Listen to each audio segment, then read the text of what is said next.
یوه بله ډیره مهمه مسله چې هغه عام طور زموږ په اصلاح کې ډیره مشهوره ده، لکه هغه د اصلاح ده چې د کتب السته یا دغه اصول سته چې دي یا منابع سته امهات د صحه سته چې موږ وایو د صحه تورې دلته څنګه چې شي ویل صحه سته ویل دا اصلاح څنګه ده.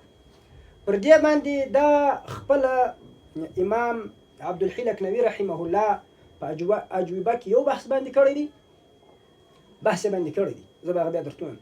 خو دا د سباحة الفکر پر دغه باندې چې د کومه رساله ذکر کړې ده د ذکر بالجهر باندې چې د کومه رساله لیکلې ده په هغه کې یو ځای د صحه سته ویلي.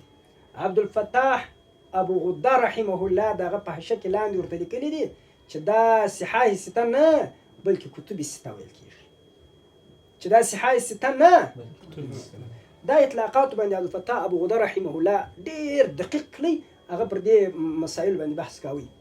نو دغه خبره بیا یو وخت زموږ په یو مجموعه کې پورته شو، ملګرو بحث باندې وکړي، ما څه نه دي پر ویلي، خو دا ډېره ظاهره مسله چې کتب سته یا منابع سته یا امهات سته دا صحیح اطلاق دی او پاتې سو صحاح سته دا صحیح اطلاق نه دی، دا دغه مطلقاً دا نسی کېږي دا اطلاق. اگر چې دا په هند کې بدغه کې د ډېرو اوږدو زمانو سره شو ده، خو د ډېرو اوږدو زمانو سره در نقد لاندې ده، یعنی داسې نه ده چې چا ویلې ده بیا نو خلکو ورماپ کړې ده. د مثال په توګه زموږ په سبقي کې خو د نن په سبقي کې دا سته ومن عليها اطلق الصحيحه فقد اتى تساهلا صريحا، دا د عراقي رحمه الله شعر دی په چا کې په الفیة العراقي کې. هغه څه وایي ومن عليها اطلق الصحيحه، چا چې اطلاق کړی دی پر دغه کتبو باندې د صحیح ده فقد اتى تساهلا صريحا، هغه څه چم کړی دی تساهل صریح کړی دی. بیا خو ته معلومه ده چې دغه الفیه دا راوتلې ده د معرفة انواع علوم الحديث د ابن سلاسه.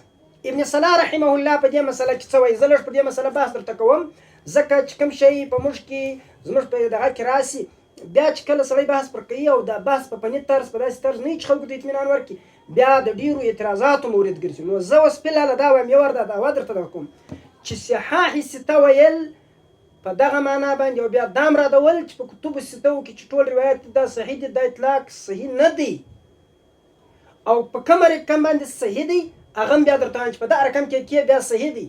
په دې کې اصل او دا د عبدالفتاح ابو غده رحمه الله دغه مطلق ویلي. پر دې باندې ما یو دلیل دا درته ذکر کړي چې علامه عراقي وایي ومن اطلق عليها الصحيحه فقد اتى تساهلا صريحا. یو دا دی. دویم د دې سمخ کې ابن صلاح رحمه الله دا ابن صلاح چې د حسن او دا مسله په دې وجه باندې د خلکو نه ورته فهم چې دغه خو باید په صحیح کې ذکر وای نه، خدا په خپل موضوع کې نه د ذکر، دا د حسن په پای کې ذکر د ضعیف سمخ کې التاسع په حسن کې چې دی بس کې تاسع دی دا وای من اهل الحديث من لا يفرد نوع الحسن ويجعله مندرجا في انواع الصحيح لاندراجه في انواع ما يحتج به وهو الظاهر من كلام الحاكم أبي عبد الله الحافظ في تصرفاته وإليه يؤمن في تسميته كتاب الترمذي بالجامع الصحيح. ده الترمذي جامع الصحيح ويلدي.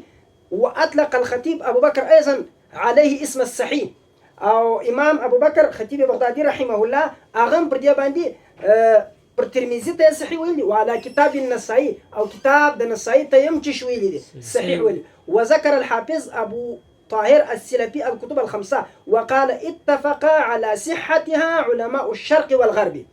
او ابو طاهر السلفي نو اوس ګویا کې دا د دې ځای راشوس ابو طاهر السلفي د ترجمه او د کتابونو د حالات بیا زه درته بیانوم. نو خبره ګویا کې د دې ځای سره شوسو ابو طاهر السلفي ورته ویل دي، خطیب بغدادي ورته ویل دي، ابو عبد الله الحاکم صاحب د مستدرک د علوم الحديث دغه ورته ویل دي.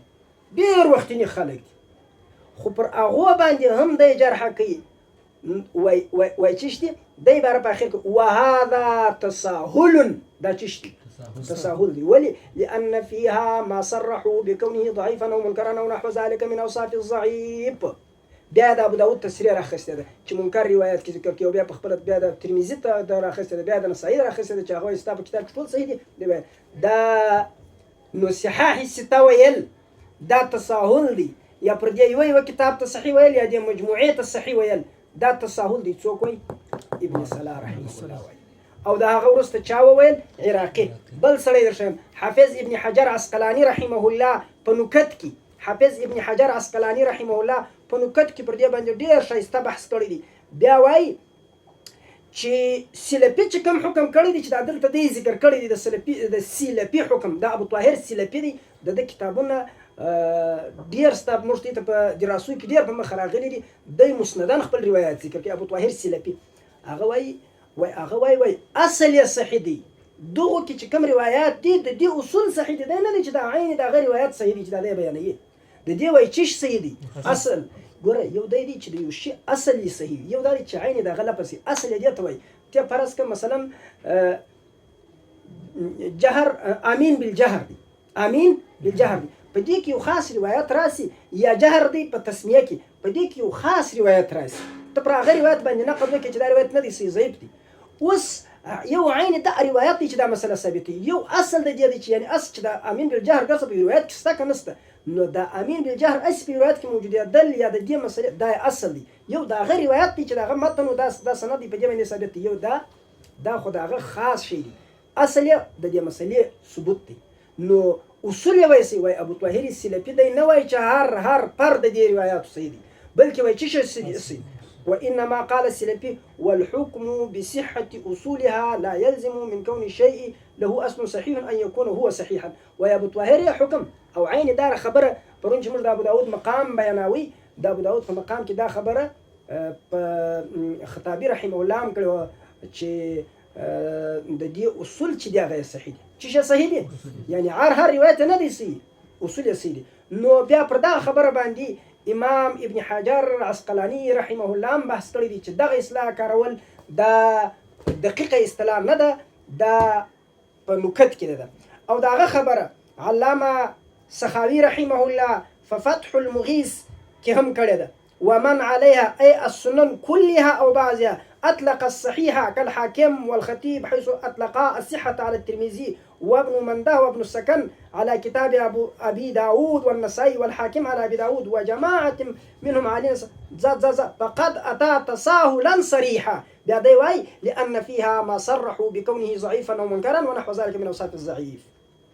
دا إمام سخاوي رحمه الله فتح المغيث بشرح ألفية الحديث. إمام السيوطي رحمه الله بخبل ألفية كواي تساهل الذي عليها أطلقا صحيحة والدارمي والمنتقى، تساهل الذي عليها أطلقا صحيحة، دا زي پوری دا خبره پر کیږي، دا عليها باندې درولي صحيحة والدارمي والمنتقى، هغه د وزن شریف پر بیا بل ځای شروع کیږي، یعنی پر دغه باندې چې چا د صحت اطلاق کړی دی د شریعت سوی. ووجد في اطلاق بعض اهل العلم وصف بعض هذه الكتب كسنن النسائي وابي داود والترمذي بالصحاح، وهذا الاطلاق قد عابه اكثر اهل العلم لان هذه الكتب ليس كل ما فيها صحيح، بل فيها الصحيح والضعيف، بل انك لتجد في هذه الكتب احاديث قد صرح اصحابها انفسهم بأنها ضعيفة أو منكرة أو معلولة. وإذا دي خپل أصحاب ویل دي بیا دای پر دغه عذر دغه شریعت دغه عذر هم بیان کړی دی چې دا څنګه هغه بیا زړه ترانش په اخر کې چې دا چې صحیح کیږي نو څنګه صحیح کیږي. امام سیوطي رحمه الله بل کتاب لري تدریب الراوی. د تدریب الراوی هغه تبع چې محمد عوامه حفظه الله پر هغه تعلیق او تحقیق کړی داغه په دریم جلد کې په 4 صفحه کې دی وایي ومن أطلق عليها الصحيح كقول السلفي بهذا قرط قول أخصدي يا ده خطيب يا ده حاكم يا فلان فقد تساهل. ومن أطلق عليها الصحيح فقد تساهل، أغتشش كردي تساهل كردي. دا إمام سيوطي رحمه الله أو ده خبر خبر بيا علامة عبد الحي الكلامي رحمه الله على الواجبات الفاضلة عن الأسئلة العشرة الكاملة داغه څلرم سوال بس دا دی چې آیا په دا ګور په دا کتابو کې چرشه ستا هغه صحیح دی. نو اوس خبره ده چې دا مجازن بیا د اطلاق موږ صحیح کولی شو، یعنی هغه شی لکه هغه ابو طاهر سلفي چې ویلي دي نو پاتې شو صحیح کوم کتابونه دي د صحیح کوم کتابونه صحیحین دي چې مؤلفینو یې التزام د صحت کړی وي، بیا کې په د خپل التزام کړی وي کې نه کړی هغه ته موږ صحیح وایو.